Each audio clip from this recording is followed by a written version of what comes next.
Bom dia, pessoal. Tudo bem? Vocês sabem que quando a gente fala de história, um tema puxa o outro, um está interligado com o outro. Às vezes um acontecimento ele só ocorreu em decorrência de outro do passado. Então, quando a gente vai trabalhar Primeira Guerra Mundial, na sequência a gente sempre trabalha a Revolução Russa, a crise de 29, a formação dos regimes totalitários. Então eu vou preparar esse vídeo aqui, eu vou tentar resumir para vocês um pouquinho de cada um e a gente entender como que um tá ligadinho ao outro, tá bom? Vamos começar pela Primeira Guerra Mundial. Mas a gente não pode também começar falando da Primeira Guerra Mundial sem falar do que antecedeu a Primeira Guerra Mundial, porque foi o que antecedeu que acabou gerando essa consequência desta guerra, né? Que, aliás, no início nem era chamada de Primeira Guerra, porque ninguém sabia que ia ter a Segunda. Ninguém objetivava, inclusive, que tivesse a Segunda. Então, por isso ela era conhecida como a Grande Guerra. Vamos falar sobre a Grande Guerra, então. Não sou a favor de guerra nenhuma, né? Mas gosto bastante desses temas, assim, gosto de estudar. E pretendo passar para vocês, então, de uma forma mais resumida possível, tá? Então, a Primeira Guerra, ela aconteceu... ela ocorreu no ano de 1914 até 1918.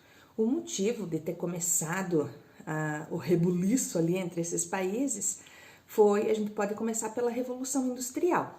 Sabemos que a primeira fase da Revolução Industrial aconteceu na Inglaterra, e a Inglaterra se tornou um país muito forte, muito poderoso, né?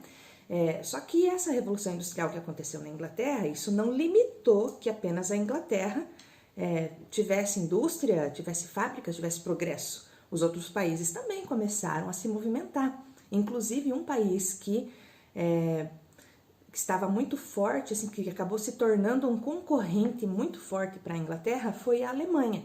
E ali já tinha um ranço, então, entre a Inglaterra e a Alemanha.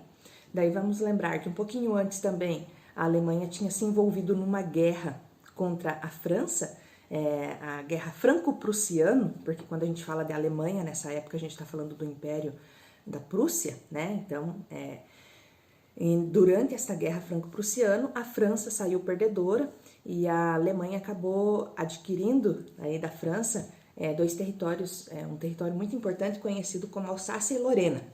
E esse território era muito rico em minerais, muito importantes para a Revolução Industrial, para a fase da industrialização que estava ocorrendo. Então, a gente já viu aí um ranço da França, um ranço da Inglaterra. A Alemanha pretendia construir uma ferrovia que ligava Berlim a Bagdá, e isso incomodava um pouco a Inglaterra e também outros países, deixava receoso sobre o poder que a Alemanha estava demonstrando ter. Além disso, a gente viu ali outros impérios envolvidos, né? A Áustria-Hungria, né? O Império Austro-Húngaro também, e a Rússia. Então, os dois países, tanto a Rússia como o Império Austro-Húngaro, eles disputavam territórios, e nesses territórios eles queriam, assim, a união do povo eslavo, né? E ali tinha várias regiões, tanto que pós-guerra, fazendo aqui, ó, já tô indo lá pro final da guerra, né? Tanto que pós-guerra ali vão ter vários territórios que vão se tornar independentes e vão surgir novos países, né? Mas enfim, essas duas nações, tanto a Rússia quanto a Áustria-Hungria, então elas disputavam ali uma região também.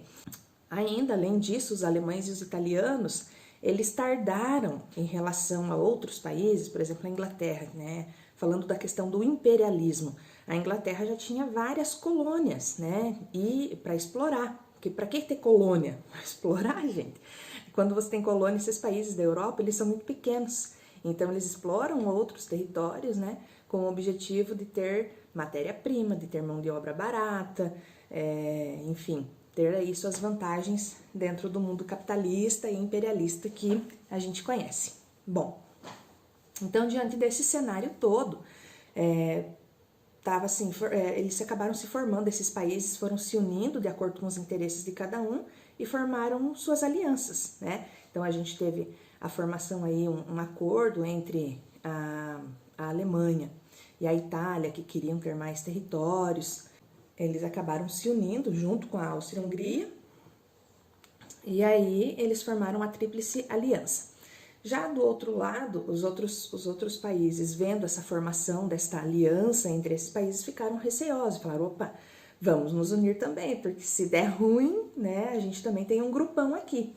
E aí esse outro grupo, então a gente vai ver a França, a Inglaterra e a Rússia se unindo, né, na Entente Cordiale, um acordo ali também entre eles, e eles também formaram esse grupo. E aí, beleza, tava todo mundo assim, um com o rancinho do outro, mas não tinha tido um motivo assim picante para estourar a guerra ainda. Esse motivo picante vai vir com a visita do príncipe herdeiro do trono austro-húngaro, que era o Francisco Ferdinando. O Francisco Ferdinando, ele vai visitar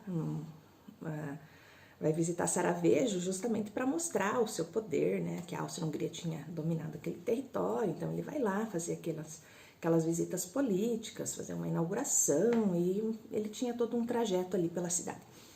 E aí, nesse percurso, houve um atentado e o Francisco Ferdinando e a sua esposa foram assassinados. E aí, com o assassinato do Francisco Ferdinando, era a faísca que estava precisando para estourar a guerra. E aí eles usaram o motivo, então, desse assassinato para a declaração da guerra. E aí a guerra começou. Só que quando a guerra começou, a Primeira Guerra Mundial, ela tem algumas fases, né? E a primeira fase da guerra, tipo, não era para ser uma grande guerra.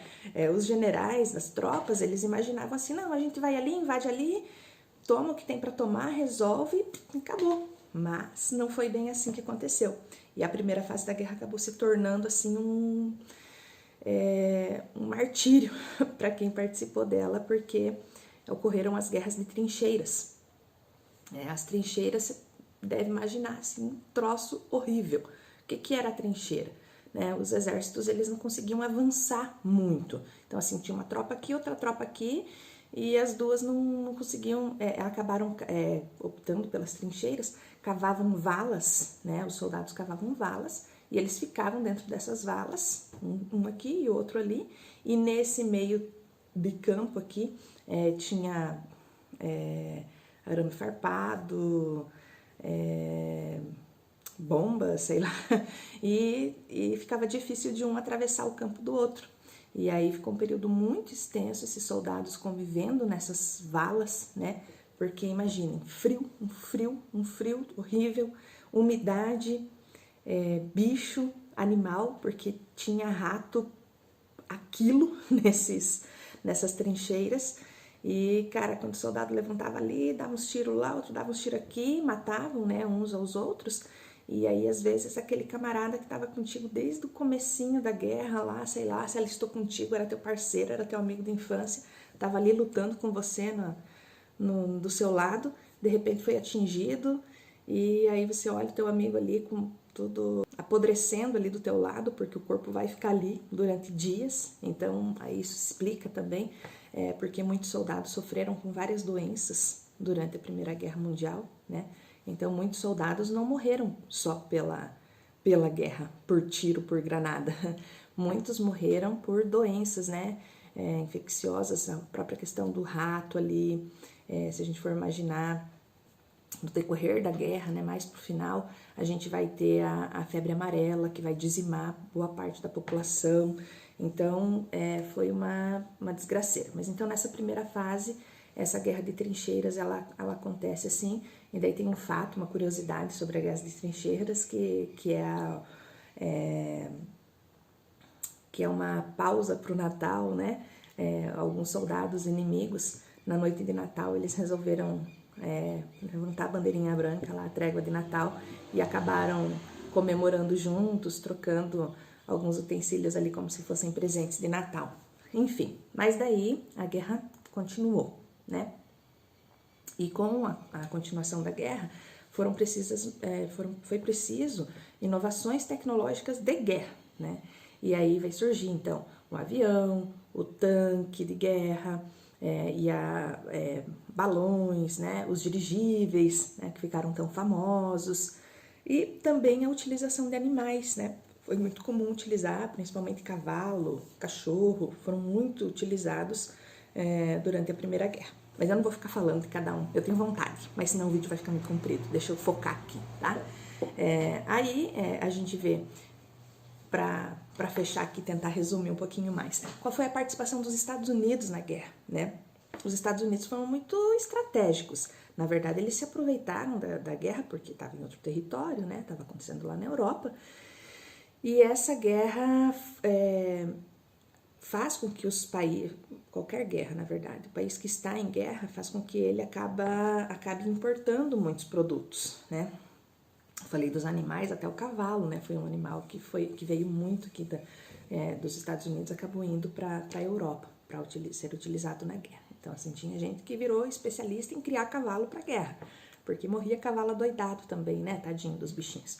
Mas, enfim, os Estados Unidos, então, ele se aproveitou durante quase toda a guerra para vender, para lucrar com a guerra, porque ele não estava na guerra, então ele estava fornecendo produtos, principalmente para a Inglaterra e para a França, e estava lucrando muito com isso, e fazendo empréstimo e adoidado. Com o desenrolar da guerra, os Estados Unidos parou e falou, opa, tá demorando demais esse negócio, se a Inglaterra e a França perderem, eu tô lascado também, porque eu não vou receber nunca essa grana aí que eu tenho investido com eles. Então, os Estados Unidos, eles resolvem entrar na guerra em 1917. Lógico, o Brasil também entra na guerra em 1917, declara a guerra à Alemanha, porque os alemães estavam, assim, uma tática que eles usaram para tentar vencer a guerra foi começar a fundar navios que forneciam produtos para os aliados, né, que era a Tríplice Entente.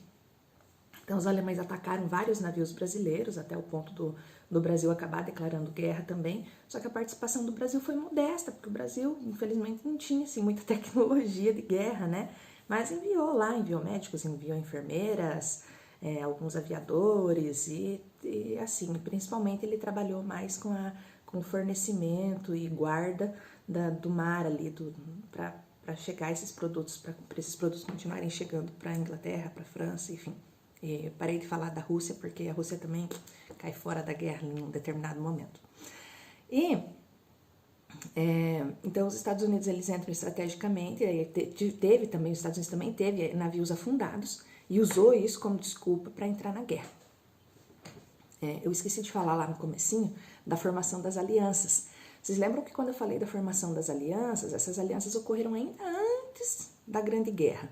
E quando a guerra começou, de fato, a Itália falou, não, a Itália se manteve neutra, né? Não, vou ficar aqui de boa, vou olhar. E depois a Entente Cordial fez uma propostinha para a Itália e a Itália se vendeu. Então ela trocou de lado, né, durante esse percurso da guerra. A participação do Japão também foi modesta. O Japão entrou lá, resolveu uma treta que ele tinha com a Rússia, ali uns territórios, e vazou fora. A Rússia... Coitada, a Rússia já vinha sofrendo, coitada, entre aspas, né? Mas a Rússia já vinha sofrendo, o Império Russo já vinha sofrendo, porque assim, ele já tinha tido uma guerra com o Japão, então assim, a Rússia era um país extremamente agrário, não estava bom para eles, a Primeira Guerra só desgastou mais ainda, então por isso que a Rússia sai em 1917 e por isso que a gente vai falar depois da Revolução Russa dentro desse contexto para a gente entender, tá? Então assim, olha, fazendo um adendo aqui, então já do futuro, né, do que a gente vai falar. Então, só para a gente entender essa relação. Então, eu estou dizendo aqui, Estados Unidos entrou na guerra estrategicamente porque vinha, né, fabricando muitos produtos, vendendo muito para a Inglaterra, principalmente, e para a França, para os países ali envolvidos na guerra. Então, os Estados Unidos já estavam produzindo muito. Depois a gente vai falar da crise de 29, que foi uma crise de superprodução, porque os Estados Unidos produziam muito e mandavam muitos produtos para a Europa. Então, já fica um spoiler aí, né, sobre a questão da crise de 29. E a Rússia já estava desgastada por outras guerras, se envolveu na Primeira Guerra Mundial, não estava se dando bem, e aí a gente vai ver a saída dela e a questão da Revolução Russa depois, né? Então, beleza, vamos seguir aqui na guerra. Os Estados Unidos entrou, depois que os Estados Unidos entrou, cara, entra com tropa nova, muita tecnologia, os caras entram com sangue no zóio, porque eles estavam assistindo tudo até agora, né? Eles não estavam participando, então, assim, é como você colocar vamos pensar num jogo de futebol aí, você coloca teu melhor jogador no final da prorrogação, você faz, sei lá, faz 3 trocas, você tem direito a 3 trocas ainda, e você coloca teus melhores jogadores contra o time que já está cansado. Então, a tendência é ganhar, com certeza, né? Então, os Estados Unidos faz com que a Entente Cordial, né, que ficou conhecida como aliados, acabe ganhando a guerra. Com o ganho da guerra, para o lado dos aliados, vai sobrar para a Alemanha, né? Então, a gente entra aí já nas consequências da guerra. Acho que a principal consequência da guerra foi a assinatura do Tratado de Versalhes. Então, muitos alemães, eles não ficaram satisfeitos com a sua saída da guerra. Inclusive, uma curiosidade aí, o Hitler, né? Outro spoiler aí, né, que daqui a pouquinho a gente também vai falar dessa relação com os regimes totalitários. O Hitler era soldado na Primeira Guerra Mundial. E ele estava lá trabalhando de mensageiro e teve a utilização de muitos gases. Quando eu falei das inovações tecnológicas, acabei esquecendo de falar dos gases. Então, assim, o Hitler foi atingido por um gás, né, que deixou ele cego temporariamente. Eram gases que deixavam os soldados cegos temporariamente. E quando a Alemanha assinou o Tratado de Versalhes, Hitler era um que estava hospitalizado. E que quando ele melhorou e ficou sabendo da história, ele não engoliu, assim como muitos alemães não engoliram. Eles não aceitavam isso, essa saída. Eles achavam que ainda tinha condições da Alemanha ganhar, né, a guerra. Foi assim, e aí a gente já fala um pouquinho sobre a formação dos regimes totalitários. Então a gente tem uma Alemanha lascada, né, porque assim, todo mundo que participou da guerra se ferrou de alguma maneira. Mas por a Alemanha ter assinado o Tratado de Versalhes, ter sido considerada culpada pela guerra ter começado, além disso, as cláusulas do Tratado de Versalhes diziam que ela não podia mais ter um exército tão numeroso, não podia fabricar armas de guerra, perdeu territórios, teve que pagar uma dívida milionária para os outros países como uma forma de indenização. Enfim, a Alemanha foi muito humilhada no Tratado de Versalhes. E o próprio Estados Unidos, na época, Estados Unidos, assim, não tinha uma força ainda muito grande. Tinha força, mas ainda não tinha o nome, né? Ele vai começar a criar o seu nome aí a partir da Primeira Guerra Mundial. Então, os Estados Unidos foi contra o Tratado de Versalhes. E justamente uma das cláusulas que se dizia era essa humilhação não ia ser bom, né?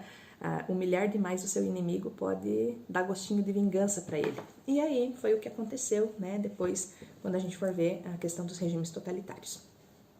Enfim, sobre a Primeira Guerra, basicamente é isso. Então, agora vamos já fazer um adendo aqui e puxar a Revolução Russa, tá? Eu sou assim mesmo, sou meio confusinha, né? Eu vou e volto. Outro detalhe das consequências da Primeira Guerra Mundial. Houve a criação da Liga das Nações. O que é a Liga das Nações? Ela é tipo uma pré-ONU. Então, o objetivo dela era pacificador. Eram alguns países que faziam parte da Liga das Nações. Detalhe, Estados Unidos não fazia parte da Liga das Nações. E ela tinha o objetivo, então, de ter representantes de vários países e para resolver as coisas diplomaticamente e que não acontecesse novamente outra guerra nessas proporções.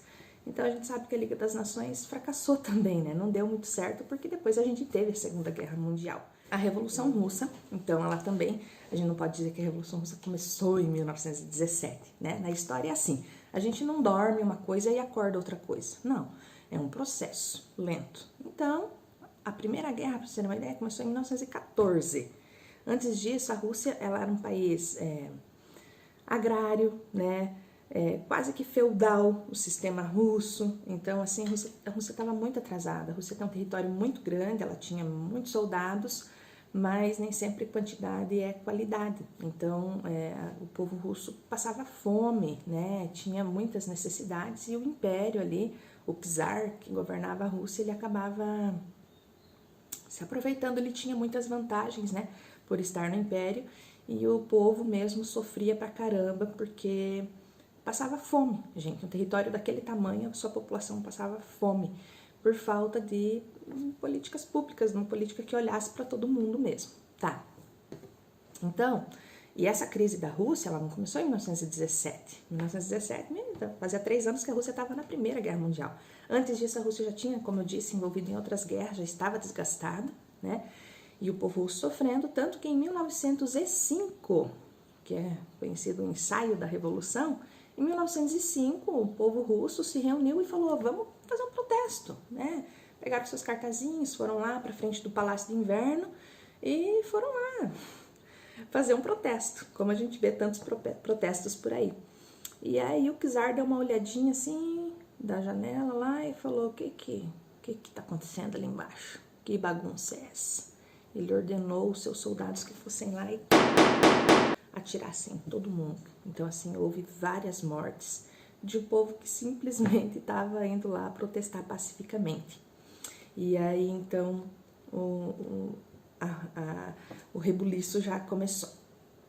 Aí vamos falando um pouquinho mais. Já na Rússia já tinha um partido, vou chamar de Partido Comunista, tá? Pra gente fazer bem breve assim. Então, o líder desse partido era o Lenin, né?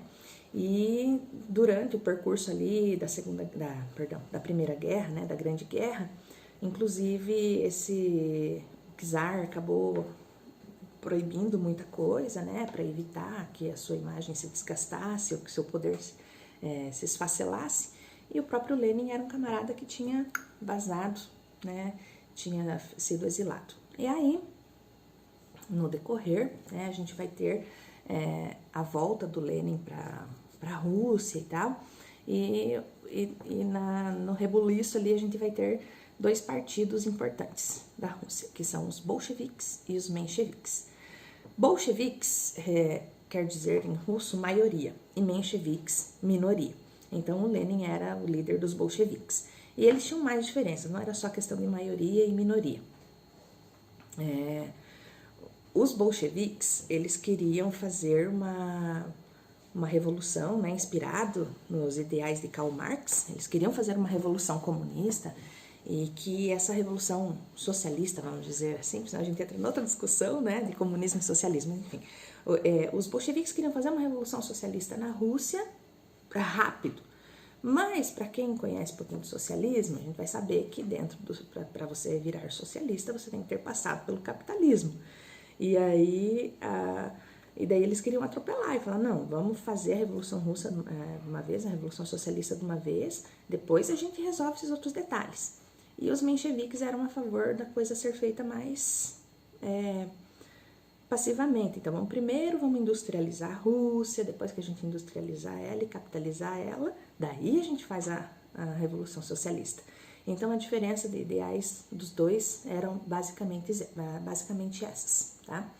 Então, assim, quais os fatores para a Revolução Russa ter acontecido? Então, assim, o atraso social, né, porque eles eram uma sociedade rural, agrária, né, atrasada, eles tinham uma burguesia fraca, os seus camponeses, os seus operários eram miseráveis, passavam fome e necessidade. A Rússia tinha um atraso econômico muito grande, porque não tinha indústria, não tinha... havia na Rússia uma concentração de terras muito grande, então, assim, poucas pessoas tinham muitas terras e uma galera não tinha nada, né? E aí entrou numa crise pior ainda com a Primeira Guerra Mundial. Então, atraso político, também tinha um atraso político, porque a Rússia ainda era czarista, né? O sistema que a Rússia exercia era praticamente um sistema feudal, né, ainda. Além do czarismo, daí a gente tinha dentro da Rússia uma oposição ao czarismo, então assim, já tinha umas tretas ali, e várias facções, então, com pensamentos diferentes ali, que acabava gerando uma crise política na Rússia. O líder dos mencheviques, daí vão ter os dois partidos que eu falei antes, que eram os mencheviques e os bolcheviques. O líder dos mencheviques era o Martov, né, e dos bolcheviques, o Lenin.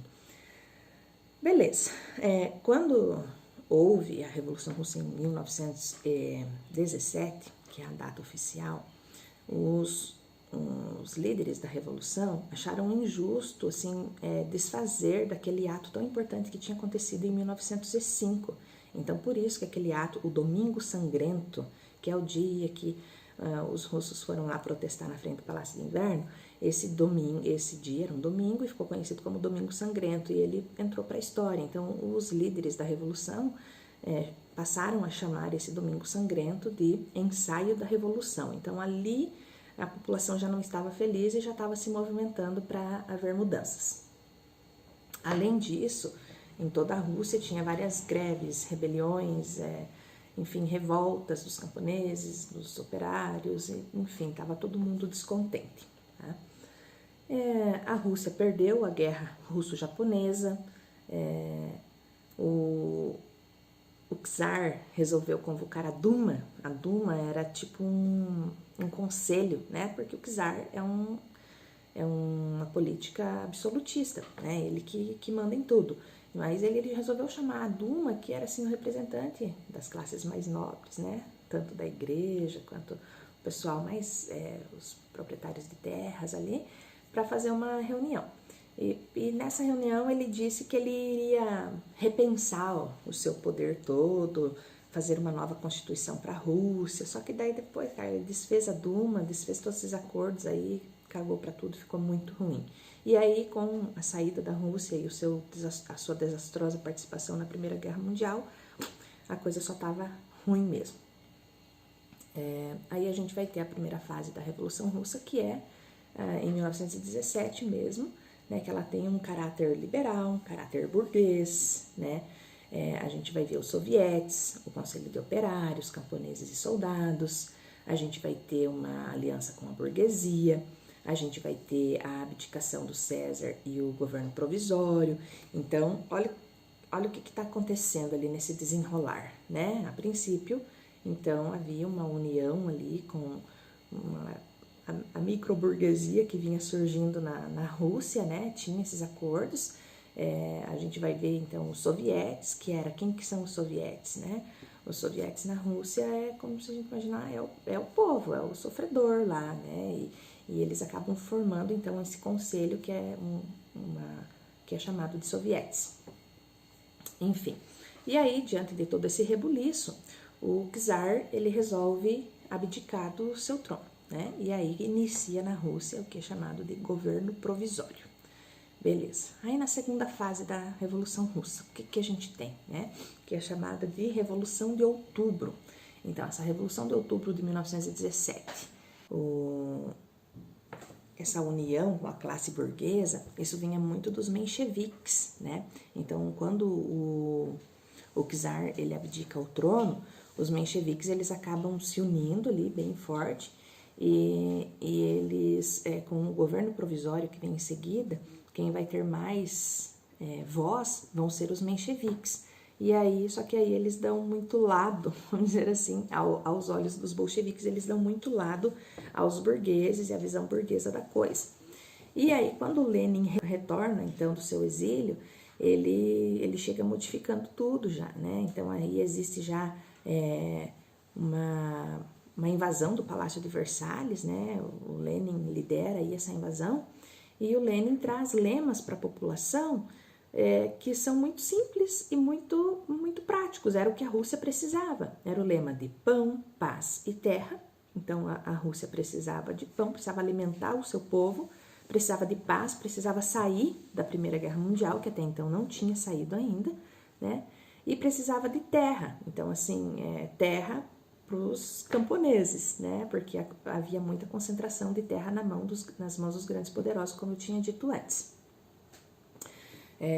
Além disso, o Lenin trazia outro lema, que era todo poder aos sovietes. Então, todo poder para quem? Quem que tem que governar a Rússia? O povo. Quem que tem que dizer o que precisa, o que não precisa? O povo. Então, o Lenin ganhou a confiança do povo russo com esses lemas que atendiam estritamente a necessidade deles, né? Então, durante o governo do Lenin, então a gente vai ter o início do governo do Lenin. O que a gente vai ver? A gente vai ver um socialismo autoritário. Na verdade, todas as práticas socialistas que a gente conhece até hoje, elas acabam tendo que ir pela via autoritária, né? É muito triste a gente imaginar isso, mas então o Lenin também fez isso. Então, ele praticou um socialismo autoritário, né? Ele retirou a Rússia da Primeira Guerra Mundial, houve aí um embate entre os mencheviques e os bolcheviques e os interesses de cada lado, e foi criado o Exército Branco e o Exército Vermelho. Então, o Lenin criou o Exército Vermelho, né, que era a favor do todo poder aos sovietes e do povo governar, mas na verdade, e com ele na chefia ali. E o pessoal, os burgueses, os mencheviques, então acabaram se unindo lá e formando o Exército Branco, que não era favorável à forma como o Lenin estava, né, enfrentando ali a situação.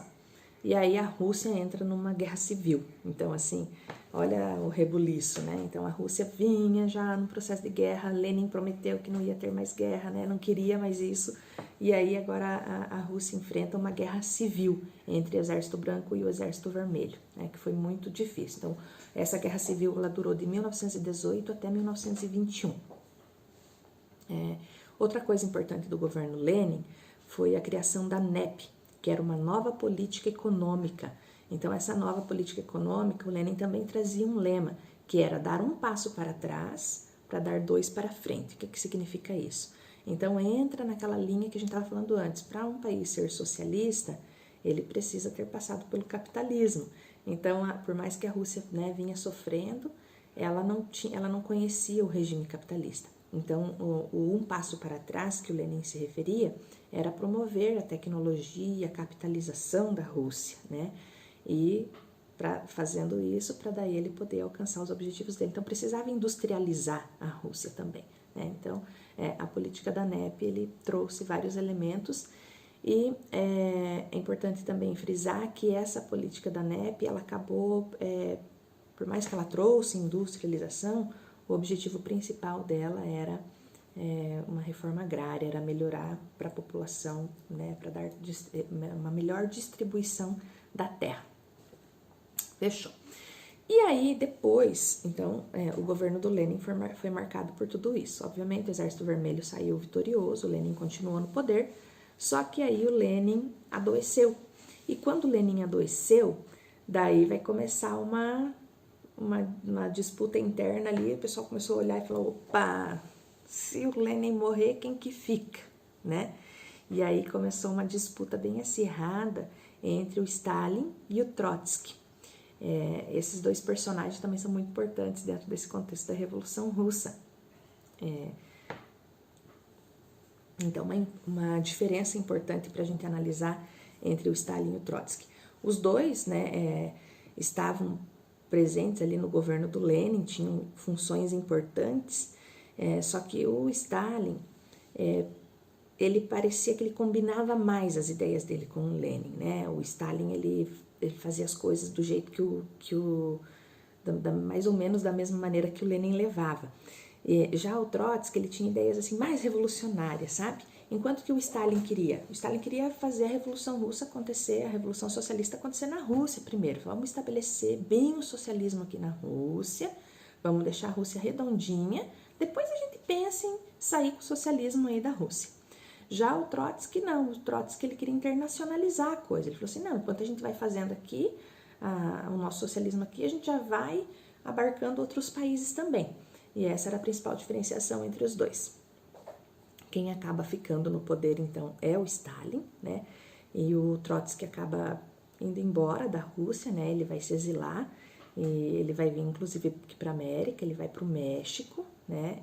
Então, também no México já tinha, né, o Partido Comunista, ele já tinha conhecidos ali, e ele acaba indo para lá. E aí tem toda uma história lá no México também com ele, sobre ele ter um romance com a Frida Kahlo, né? Depois ele acaba sendo assassinado lá no México a mando do Stalin. Então o Stalin, ele vai se revelar um governador, vamos dizer assim, um líder extremamente autoritário, né? Ele não aceita opiniões, ele acha que tudo ameaça ele, tudo que pode ameaçá-lo, ele corta o mal pela raiz. Então, assim, o Stalin ele vai fazer os primeiros photoshops, né, da história, ele vai tirar o Trotsky até das imagens que tinha aí da história do Trotsky dentro do partido. E aí, depois ele teve várias tentativas, né, para matar o Trotsky, até que conseguiu matar o Trotsky. Não só o Trotsky, como milhares de pessoas foram perseguidas e mortas por Stalin durante o seu governo autoritário. Então, assim, além dessa questão dele ser extremamente autoritário e perseguir quem pensasse diferente dele ou quem ele achasse que podia se tornar uma ameaça para ele, ele falando de economia, né? Ele vai criar os planos quinquenais. Então, enquanto que o Lenin criou a NEP, que era a nova política econômica, o Stalin vai criar esses planos quinquenais. Cada 5 anos ele revê e ele faz investimentos, ele vai fazendo alternações, né, na economia para ir promovendo uma melhora da economia na Rússia. E é importante dizer também que esses planos quinquenais do Stalin, enquanto que o Lenin ele priorizou mais a questão da terra, o Stalin priorizou mais a questão da indústria, né? E também gerou um programa lá de coletivização da terra, né? Só que aí o governo do Stalin também ficou marcado por uma forte burocracia, né? Ficou conhecido como o período do grande terror, porque, como eu disse antes, as perseguições, as mortes, elas vinham, né, aterrorizar a população. Por outro lado, olhando o lado positivo do governo do Stalin, né, ele melhorou muito a educação da União Soviética, né? Eu ainda fico falando em Rússia, mas após o Lenin assumir e oficializar então a Revolução Socialista na Rússia, a Rússia se tornou a União das Repúblicas Socialistas Soviéticas. Então, era a URSS. Tá? Então, o Stalin vai melhorar muito, né, a educação, vai melhorar muito a saúde, vai aprimorar muito a tecnologia, né?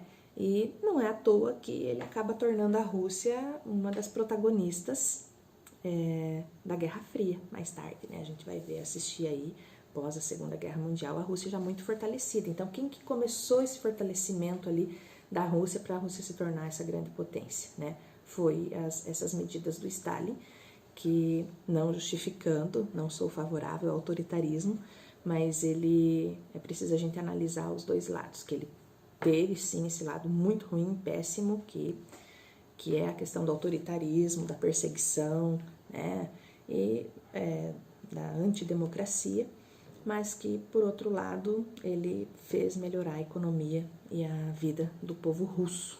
Agora, que a gente falou um pouquinho da Revolução Russa, a gente já vai para o próximo tema, que é a crise de 29. Falando sobre a crise de 29, vou começar com uma imagem, vou colocar uma imagem na tela agora para vocês, que essa imagem ela representa, né, os anos de glória dos Estados Unidos aí, em contraponto com o que a população passou de verdade. Então, essa imagem aí, ó, é uma fila de vítimas de enchente que estava esperando por doações de comida e roupa, né, diante de um cartaz que enaltecia o modo de vida americano. Então, nesse cartaz ali a gente vai ler, né, o maior padrão de vida do mundo. Então, não há nada igual ao estilo de vida americano, né, nos Estados Unidos em 1937. Cara, então você veja, enquanto que os Estados Unidos eles pregavam assim que o modo de vida americano era o melhor, que era um país mega industrializado e tinha se tornado após a Primeira Guerra uma grande potência. Então, como eu disse lá durante o conteúdo da Primeira Guerra, que os Estados Unidos ganhou muito dinheiro, que ele produziu muito, que ele vendeu muito para a Europa, né? Então, os Estados Unidos bombou, né? Mas o que aconteceu então, professora? Por que se os Estados Unidos estavam tão bonzão assim, o que houve? Então, são vários fatores. Primeiro, a gente tem que pensar. Quando a Primeira Guerra Mundial terminou, os países da Europa estavam arrasados. Eles continuaram comprando muita coisa, né, dos Estados Unidos. Só que daí eles também foram se restabelecendo, né? Eles foram recriando a sua indústria, trazendo vida de novo para a economia deles, né? E com a Europa já se tornando de novo independente, né, da questão econômica, eles foram parando de comprar dos Estados Unidos, não precisava mais, né? Só que nesse meio tempo os Estados Unidos tinham se tornado, cara, a bolsa de valores do Estado, né, era o que havia, então, de economia, as pessoas investiam, quem tinha um pouquinho de dinheiro investia na bolsa e se tornou assim muito importante. E aí os Estados Unidos, então, eles inflaram muito, eles cresceram muito e de repente, de tantas pessoas investirem, produzirem, mas aí de repente, peraí, cara, eu não preciso mais de tanto produto assim. E aí houve a quebra da Bolsa de Valores. Então, assim, você imagina, aquela grande empresa que você tinha investido o teu dinheirinho nela, que ela estava super produzindo, de repente foi isso, uma crise de superprodução. Ela produziu demais, além da procura. Então, vocês sabem que dentro do capitalismo, da lógica de mercado, a gente tem a lei da oferta e da procura. Então, estava tendo menos procura do que oferta, produziu muito. E aí essas grandes empresas da Bolsa também faliram. Então, assim, foi um efeito dominó mesmo, né? Então, houve uma crise que acabou afetando. Por que você pensa que a crise de 29 afetou o mundo inteiro? Afetou o mundo inteiro porque o mundo inteiro estava com os olhos voltados para os Estados Unidos e investindo em empresas lá. E dependiam de muita coisa, né? Se você pensar a questão do Brasil mesmo. O Brasil, nessa época, era um grande exportador de café. O café era a nossa principal mercadoria aqui. E aí, de repente, a gente não estava produzindo muito café também, e não estava vendendo mais tanto café assim. Então, acabou que mexeu com a economia de vários países, porque foi uma crise com um impacto financeiro muito grande e que as pessoas reduziram mesmo o seu potencial de compra, e isso acabou gerando esse efeito dominó que eu falei e prejudicando todo mundo, tá? Então, assim, mas para eu seguir a ideia aqui do meu mapinha, para não fugir muito, né? Então, sobre a crise de 29, precisa analisar a questão da Primeira Guerra, que os Estados Unidos se tornou, então, uma influência muito grande, né? Uma superpotência de vendas aí. A questão do liberalismo econômico, né? Que, pela lógica do liberalismo, não ocorreria superprodução, porque, assim, pela lógica do liberalismo, as empresas e tal, a própria concorrência entre elas faz com que elas se regulem e o negócio flui lindamente. Essa é a ideia do liberalismo. E a crise de 29 é a prova de que o liberalismo não é autossuficiente, que ele precisa sim, né, é necessária a intervenção do Estado na economia para não ocorrer, então, nenhuma superprodução, nenhum problema e nenhuma crise, embora elas acabem ocorrendo igual, né? Mas assim, mais amenas. Então, o próprio liberalismo foi um dos motivos de ter acontecido a crise de 29. E aí, o estopim da crise, né, foi conhecido com a quebra da Bolsa de Valores, então, que foi uma falência dentro de um efeito aí bola de neve ou efeito dominó, como eu já falei para vocês. Então, isso acabou gerando muito desemprego, né? Então, imagina, cara, você tem uma mega empresa, de repente você faliu. Para onde que vão teus funcionários? Pro olho da rua. Aí, ó, por que é uma bola de neve? Por que é um efeito dominó? Então, eu fali, né? Fali, para mim ficou ruim. Para os meus funcionários, ficou pior ainda. Né? Porque eles foram pro olho da rua, eles não têm o que comer, né? E aí, falando do efeito dominó, se ele não tem dinheiro nem para comer, ele consome muito pouco, né? E se ele consome pouco, então, se a população sem dinheiro não consome, então não dá lucro para as fábricas. E aí, esse é o efeito dominó, tá? Então, assim, eu gero desemprego, eu gero pessoas sem dinheiro, essas pessoas sem dinheiro não vão comprar e não vão fazer a máquina do capitalismo girar de novo. Então, por isso, foi uma crise estrondosa. Houve, assim, um índice muito alto de suicídios, as pessoas começaram a se matar mesmo, assim, porque estavam endividadas, porque, né, desespero total, não sabia o que fazer, não ia ter como sustentar a família. Então, o índice de suicídio foi muito alto, principalmente nos Estados Unidos nessa época, tá? Aqui no Brasil, os reflexos a gente já viu, eu já falei antes que foi em torno da questão do café, né? Porque houve uma drástica redução no consumo do café mundial e aí o Brasil, cara, se lascou e é assunto para outra aula aí pra gente falar da política do Getúlio Vargas, o que ele ia fazer com esse café todo que estava aqui no Brasil, tá? Falando da questão do próprio Estados Unidos, eles estavam acostumados então com esse modo de vida dos Estados Unidos, como aquela imagem que eu mostrei para vocês antes, né? Então era muita tecnologia sendo inventada, eram os eletrodomésticos que estavam chegando em casa, era o carro, então assim, nossa, as famílias dos Estados Unidos, né, pareciam como que num mundo de propaganda, né, de comercial de margarina aí, né, tudo perfeitinho, cheio de coisas, cheio de consumo, e de repente esse consumo não chegou mais para todo mundo e acabou gerando todo esse rebuliço aí, tá? Então, os Estados Unidos tinham uma produtividade alta, eles precisavam frear essa produção e não frearam, e aí o rombo foi maior ainda, né? Já diz o ditado, quanto maior a altura, maior o tombo. Então, para o Brasil, o tombo foi grande, para os Estados Unidos foi pior ainda, né? Falando-se de Europa, eu comentei antes, né, que tudo isso começou a acontecer também pelo motivo da Europa ter reorganizado a sua economia. Agora, como que faz para restabelecer tudo isso? Como que faz? Aí vem a pergunta. Então, foi criado nos Estados Unidos um programa chamado New Deal. O que era o New Deal? Né? O presidente era o Roosevelt e o economista idealista dessa teoria aí do New Deal foi o economista John Keynes. E o New Deal era uma série de ações, né, um plano de metas que os Estados Unidos tinham que cumprir para a economia deles voltar a crescer. Então, eles passaram a ter medidas intervencionistas, eles passaram a intervir na economia, então a gente vai ver aí, né, o liberalismo ficando um pouco de lado para a coisa poder voltar a funcionar. Um programa vasto de obras públicas, olha como as obras públicas são importantes para um país. Então, mas no momento de crise, professora, eles estão em crise, eles estão falidos, eles vão construir hospital, vão construir ponte, vão construir escolas? Sim, porque quando um país ele cria, ele faz obras públicas, ele dá emprego. Então, aquela sua população que está desempregada, que está passando fome, agora ele vai estar empregado. Então, assim, ele aquece a economia, porque para construir uma ponte, ele vai precisar comprar ferro, ele vai precisar comprar materiais para fabricar a ponte. Então, para poder fazer a ponte, para construir a ponte. E esses materiais que ele está comprando das fábricas. Então, as fábricas voltam a ter o seu aquecimento econômico.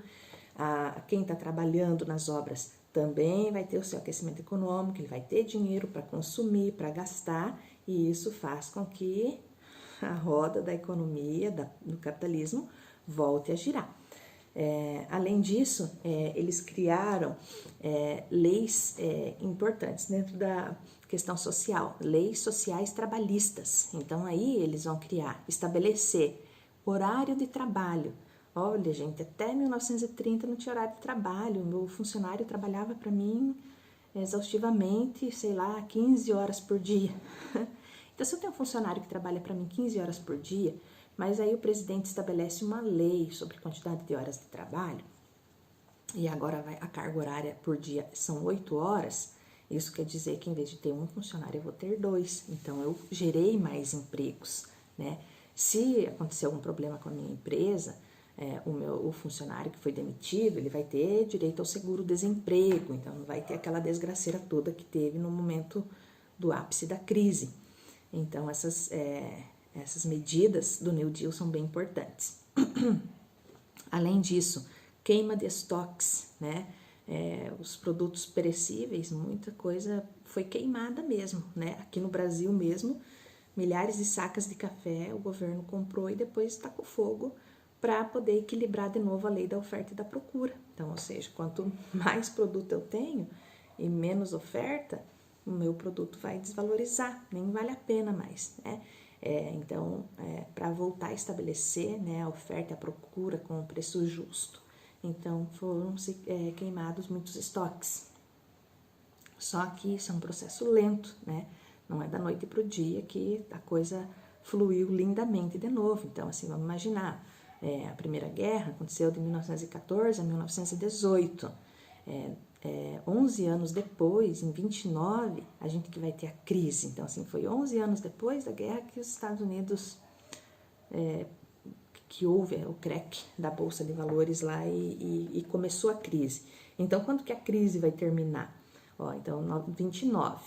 Daí, quando for de 39 até 45, 1939, ou seja, 19 anos depois, começa a Segunda Guerra Mundial. Aí é que a Segunda Guerra Mundial vai terminar de melhorar a situação. Então, esse programa do New Deal ajudou, né? Tava melhorando. E quando começa a Segunda Guerra, então, aí a economia dos Estados Unidos bomba de novo e eles saem totalmente da crise. Então, é um processo lento, demorado, como eu falei para vocês, tá? basicamente sobre a crise de 29. É isso, né, para a gente entender a relação dela com a Primeira Guerra Mundial, é que durante a Primeira Guerra, Estados Unidos cresceu muito sua economia e após a guerra também continuou crescendo, só que aí os países foram se recuperando e conforme os países da Europa foram se recuperando, eles foram deixando um pouco, né, de comprar dos Estados Unidos, e esse foi um dos motivos que houve uma superprodução, então, lá nos Estados Unidos, e acabou ocorrendo a crise de 29. Beleza, gente, agora falando sobre regimes totalitários, então, e a sua relação com a Primeira Guerra Mundial. Então, a gente viu que a Alemanha saiu da Primeira Guerra Mundial hiper humilhada com o Tratado de Versalhes, e isso já faz com que ela, cara, os alemães vão ficar ali mastigando aquela gominha da vingança, né? Eles não estão satisfeitos com aquilo ali. A Itália, ela também não saiu faceira da Primeira Guerra, porque, tipo, por mais que eles pareçam lá como vendidos, né, trocaram de lado, e quando eles trocaram de lado, eles tiveram várias promessas também que não foram cumpridas depois, e aí também tinha um ranço ali. Então, esses países super descontentes, arrasados com uma guerra, né, a população fraca, passando fome, em crise. Então, quando a população está muito desesperada, o que uma população desesperada faz? Faz caca. A população desesperada apoia um líder, apoiam líderes que não necessariamente sejam tão bons assim, né? Mas, enfim, vai nascer aí as políticas fascistas, um ideal nesses países de que apenas uma política forte e com um discurso de salvador da pátria vai resolver os problemas desses países. Então, aí vai surgir o fascismo na Itália e, inspirado no fascismo da Itália, o nazismo na Alemanha. Então, o principal líder da Itália é Mussolini e da Alemanha é o Hitler, que é o mais conhecido entre todos, né? O que é importante a gente frisar, então? Que esses partidos, né, esse ideal fascista, ele vai nascer com a crise econômica, né? Então, assim, uma crise econômica muito forte, a população como um todo, assim, então não era só o pobre que estava desesperado, a burguesia também estava desesperada. Então, assim, todos os setores estavam apoiando um governo que viesse tirar eles dessa situação. Então, assim, a parte da classe trabalhadora e a própria classe média, que foram esmagadas pela crise econômica e política gerada pela Primeira Guerra, eles acreditam que só um regime autoritário ia trazer de novo ordem e tranquilidade para a sua população. Então, aí vai nascer, então, através de golpes, né, golpes de Estado, esses grandes líderes acabam chegando ao poder e cometendo toda a barbárie que a gente já conhece. Porque esses regimes totalitários são autoritários, eles não aceitam contrariedades, né? São partidos únicos, então não tem democracia. Você tem que pensar igual eles. Se você não pensa igual eles, morre, né? Não tem porquê. Então, assim, eles são a favor do totalitarismo, né? Do poder unificado ali, né? Na figura desse líder que, né? Vamos pegar o caso do Hitler aí, ou do Mussolini, ou o próprio Stalin, né? Embora seja um autoritarismo, né? Um totalitarismo, um regime autoritário de esquerda, é autoritário, né? Esses aqui são de direita, lá é de esquerda, mas são autoritários e cometem as mesmas atrocidades, matam quem não pensa como eles, enfim, né? Parece que são capazes de tudo pelo poder. Então, as principais características das ideias fascistas, né? São totalitaristas, são anticomunistas, no caso da Itália, da Espanha, da Alemanha, né? Então, aqui no Brasil, inclusive, anticomunistas, são antiliberalistas, né? Então, eles não acreditam no liberalismo, eles são contra, assim, o Estado intervém em tudo, o Estado que manda, né? Um militarismo, né, forte, o exército muito forte e não só um exército forte, mas ideais militares para o cotidiano muito fortes e um culto à violência, né? Então tudo se resolve na pancada, né? Eles têm, principalmente aqui a gente vai ter entre a Itália e a Alemanha, um nacionalismo xenófobo. O que é um nacionalismo? O que é xenofobia? É o ódio ao estrangeiro, ao diferente, né? Então, eu alemão, a raça pura, a melhor, que é a mais inteligente, a que tem que dominar o mundo, né? Esse era o ideal do Hitler, né? Que no caso da Alemanha, então, foram mortos aí aproximadamente 6 milhões de judeus. Isso é muito triste, né, gente? Um irracionalismo, né? Então, assim, foge da razão. Se você começa a analisar a forma como os caras gerem o governo deles, não é racional, é irracional. Porque, assim, acreditar numa raça pura, superior, que tem que dominar as outras, matar as pessoas, matar outras pessoas, outras raças, matar alguém por ele ser homossexual, então isso é muito grave, né? Então, assim, racismo, né? Então, assim, eu mato não só o judeu, mas eu mato o negro, eu mato o homossexual, eu mato aquele que não concorda comigo, então tudo foi exterminando. Aí vai sobrar só quem concorda comigo ou quem tem muito medo de mim e vai dizer que concorda comigo só para não morrer, né? E o culto ao chefe supremo da nação. Então, assim, é impossível a gente falar de regime totalitário e não lembrar, principalmente, da figura do Hitler, né? E quando a gente fala esse culto ao chefe supremo da nação, a gente vê ele falando para milhares de pessoas, né? E quando, tipo assim, às vezes tá aquele burburinho, ele tá lá, tá todo mundo esperando ele falar, e quando ele começa a falar, todo mundo presta atenção, presta, né, uma submissão muito grande a esse líder, assim, mas não é uma submissão com muito amor por parte de alguns, né? Então, as características são um discurso forte, esses líderes têm um discurso muito forte, bem interpretados, né? E, inclusive, o próprio Hitler mesmo utilizando técnicas teatrais, né? Técnicas de teatro ele usa desde a sua postura, a entonação da voz, alguns gestos que ele fazia, que daí aquilo chamava a atenção do povo e, nossa, inflava ainda mais, né, todo o seu poder. E importante, então, a gente falar, para fechar aqui os regimes, fechar o nosso ciclo, né, dos quatro conteúdos aí que eu falei para vocês, falar um pouquinho, então, do totalitarismo por outras partes do mundo. Então, assim, por mais que a gente veja, né, os regimes totalitários sendo muito fortes, né, na Alemanha, na Itália e na própria União Soviética, como eu falei antes, dentro da figura do Stalin, a gente vai ver aí na Espanha o Francisco Franco, aí tinha o franquismo, em Portugal a gente tinha o Salazar, né, aqui no Brasil a gente viveu nessa época era Vargas, então Vargas também tinha alguns traços aí, né, ligados ao fascismo, algumas características, né? Em muitos outros países também tiveram regimes com um governo forte e autoritário nesse período aí entre guerras, como a gente chama, tá?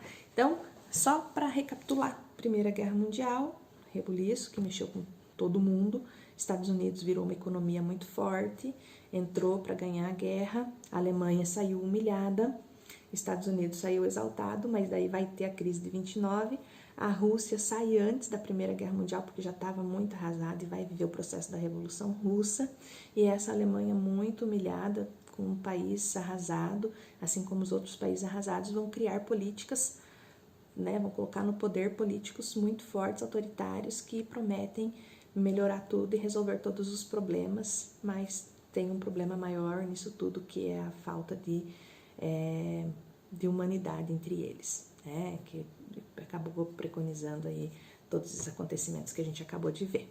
Beleza, galera? Então aí foi o resumão sobre Primeira Guerra, crise de 29, Revolução Russa e regimes totalitários. Beijo da profissão, tô morrendo de saudade de vocês, daqui uns dias nós voltamos, tá bom?